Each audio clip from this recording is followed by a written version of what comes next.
En vol, le pilote a besoin de repères, de jour mais aussi la nuit ou par mauvais temps, ou s'il vole au-dessus des nuages. Ces repères furent d'abord visuels, routes, voies ferrées, phares aéronautiques, puis radioélectriques, complétés par des moyens embarqués tels les centrales à inertie et aujourd'hui satellitaires de type GPS. Le risque. Les avions passent au même endroit et avec la vitesse, le pilote a souvent trop peu de temps pour réagir. La solution ? Communiquer. Grâce à la radio, le pilote peut être informé d'un danger, de la météo, de la présence d'un obstacle ou d'un autre aéronef. Mais la seule information a ses limites. Il faut organiser le trafic pour assurer l'espacement des aéronefs entre eux, en un mot, contrôler. Les radiobalises jalonnent la route des flux de trafic importants, créant les corridors immatériels que sont les voies aériennes. Les abords des aéroports sont protégés par des zones de contrôle d'aérodrome et des régions de contrôle terminal, les CTR et les TMA. Ce sont des espaces aériens contrôlés, à l'intérieur desquels les pilotes suivent les instructions de contrôle, route, altitude, cap et vitesse. Les contrôleurs y assurent l'anti-collision. En dehors des espaces aériens contrôlés, les aéronefs évoluent librement, sans contact radio obligatoire.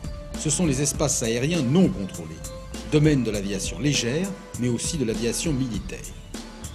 Lorsque certaines activités pourraient se révéler dangereuses pour les autres usagers, ravitaillement en vol, voltige, entraînement au combat, elles se déroulent dans des zones réglementées ou réservées. Le COTRA est le cœur de l'architecture informatique du contrôle aérien. Il est constitué d'un ensemble de calculateurs radars et de calculateurs plans de vol. Il dispose de bases de données cartographiques et de procédures.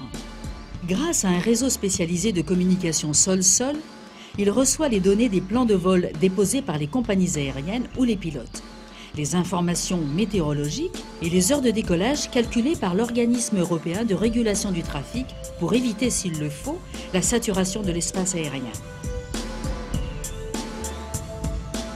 En temps réel, le système de traitement radar traite les informations reçues d'une vingtaine d'antennes réparties sur tout le territoire, dont l'image est présentée au contrôleur. Grâce à un réseau d'émetteurs et récepteurs radio, le contrôleur est en contact direct avec les équipages.